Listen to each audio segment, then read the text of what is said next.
Yo, what's up YouTube? Today I wanted to do a video talking about how I feel about Ken Kaneki and Dead by Daylight. You know, it's pretty funny because I don't typically do talking head videos like this, but it kind of seems like the past few days I can't go one stream without a billion people coming into my chat saying, what do you think about Kaneki? Obviously, as a Dead by Daylight content creator, I'm gonna get these questions asked a million times, but for some reason, the Tokyo Ghoul chapter seems to have a shit ton of this. So basically, I'm gonna be giving my opinions about pretty much everything about the chapter's release so far. I will say that it is very reminiscent of the Project W chapter that introduced Wesker. It does kind of seem like Kaneki's getting the same Wesker treatment, such as everyone playing him, buggy PTB. And I'm not going to sit here and harp about the PTB too long. I mean, bro's already made it to live servers. We can kind of put that all behind us now. But I do think it is worth noting that the PTBs are kind of fucked nowadays. I mean, you can never get a game. There was one time where it took me like 30 minutes to get into a game, and that was assuming my game didn't crash by just trying to level them up. But hey, that's neither here nor there, right? I mean, we can give PTBs the benefit of the doubt. It's not like long queue times made their way into the base game, right?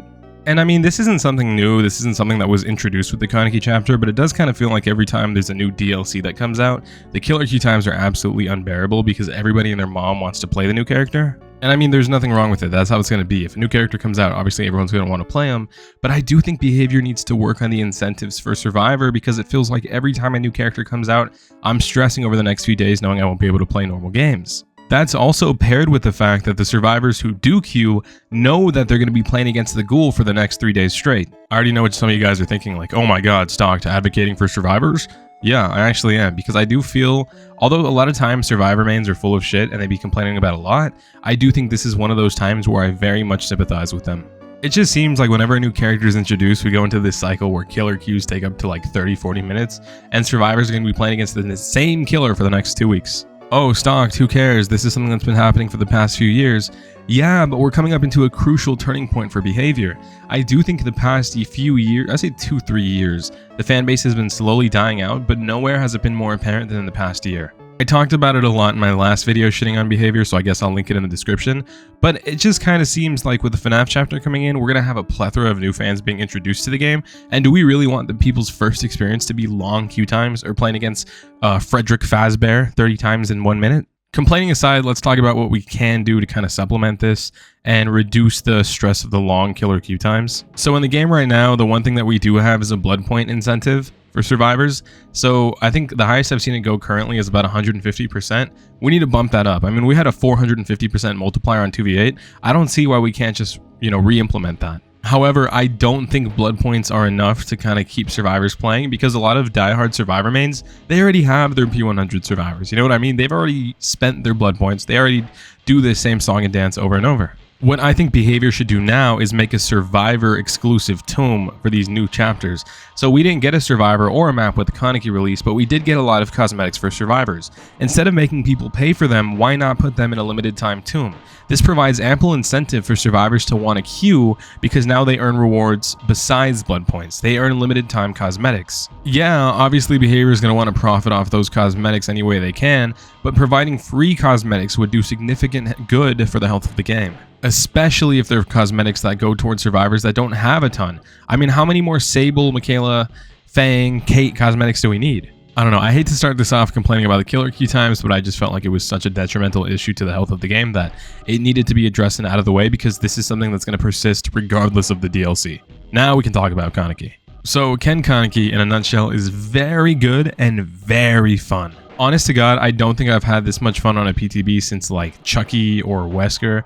The past few killers to be released have kind of been flops, for me at least. Vecna and Dracula were very cool licensed chapters, but I don't know, to me they kind of seem clunky at times.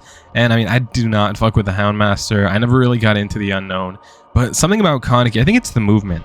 I notice I tend to gravitate towards killers that have very fun mobility, which is ironic because I am a Ghostface main. But just something about Kaneki's movement, the swing mechanic along with the slide mechanic is just so satisfying. It isn't all good though, he does have a lot of issues. I mean, for example, I do think it is way too easy to injure survivors, and I think it's way too hard to down survivors. I've heard a few other creators talk about this recently, but I feel like the Kaneki gameplay is very lazy, if that makes sense. And what I mean by this is it's super easy and brain dead to get the injure, but once you get the injure, it applies deep wound, and to counter that, a lot of survivors are just going to run made for this, which is basically super easy and brain dead to get value out of. So now, with how easy it is to get the deep wound injure, you're kind of shooting yourself in the foot when it's time to down, because now these survivors have haste. So what I think they should do is, instead of applying deep wound, it should be like a sloppy butcher effect, maybe mangled and hemorrhage if you hit a survivor with your attack, but it also just shouldn't be as easy to get attacks as it is. There are so many times where my cursor is not even hovering over the survivor and I want to pull myself towards them, but instead I latch on directly onto them and I don't get a hit, and now I'm stuck on a long cooldown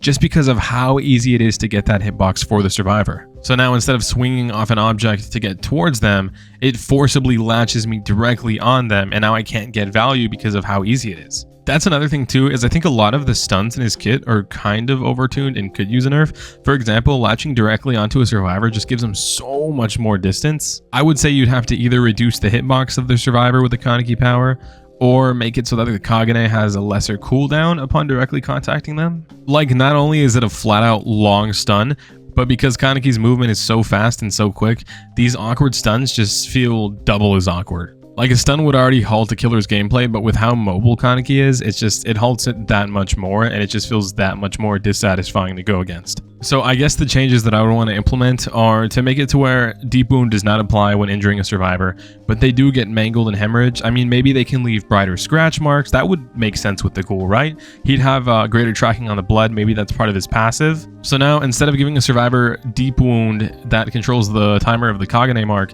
maybe just make the default timer longer, no deep wound, and survivors who are hit by it get mangled and hemorrhaged, as well as brighter pools of blood and brighter scratch marks. I mean, I'm not the biggest hater of deep wound, but I feel just with how easy it is to apply, that's very annoying for survivors to constantly be taking off the deep wound. And yes, they did nerf the time to self-mend, but that doesn't make it any better if it could just be instantly reapplied. I'd also like to point out that aside from gameplay, I think that the Kaneki release does have a few other issues that I'd like to list, and some of them are quite concerning. So one thing I feel needs to be addressed is the fact that Behavior gave players cosmetics upon purchasing the chapter.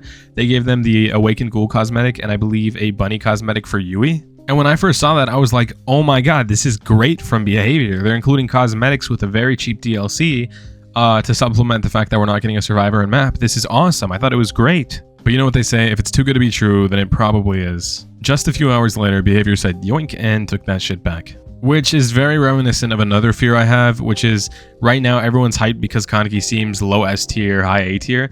But how do we know they're not just going to nerf him in a few months, just like they did with Chucky, Vecna, every killer that's come out recently? They just get a hard nerf after people spend all their money on them. It's like Behavior has this tendency to dangle a product over your face and just make it seem so good that you have to spend your money on it. And then once you finally do, you realize that no, it's just planned obsolescence. And if you guys don't know what planned obsolescence means, it just means that things come out with the intention of being dumbed down or degraded in the future. Think like iPhones, how there's a new iPhone every year, and then after a few years they don't support the older ones and you have to upgrade. This just kind of feels like that. Like, people are always having to buy the new killer because they're so strong. It's just a shitty practice that I think if more people spoke out against, maybe it wouldn't be as frequent. Which is definitely something I'd like to highlight in these kinds of videos, is that as a consumer, you have a lot more power than you think because you're the one who puts the money into their pocket, so you tell them what you want. I think nowadays people have gotten too used to just being complacent with these companies and allowing them to kind of associate themselves with these predatory business tactics that realistically, if people spoke out against, wouldn't even be happening. Never forget that there would be no Behavior and there would be no Dead by Daylight nor Tokyo Ghoul collab or any of that if not for the consumer and the people playing and paying for the content. You are quite literally the one putting the money in their pockets. And any company's greatest fear is that someday you might realize that. The only last thing I have to say about this chapter is that this guy screams like a fucking bitch. I personally think it's awesome that Behavior was able to get the original voice actors, and I get that they want to get their money's worth and show it off, but just having Kaneki scream over and over and over, what is it, like 15 seconds? Every 15 seconds is a scream in the loading screen. They need to dial that back. Maybe like once a minute he screams, maybe once every 45 seconds he screams, because honestly, I find myself swapping off skins to Rize a lot in the main menu and while I'm in queue, and then when I get into a lobby, I'll put back my Awakened Ghoul skin just because I don't want to hear him screaming at me for like the 30-minute queue time. It's too much, and then you play a game and the game only lasts about like what, 8 to 10 minutes just to go for another 30-minute queue and have him scream at you for 30 minutes all over again. It's just so annoying.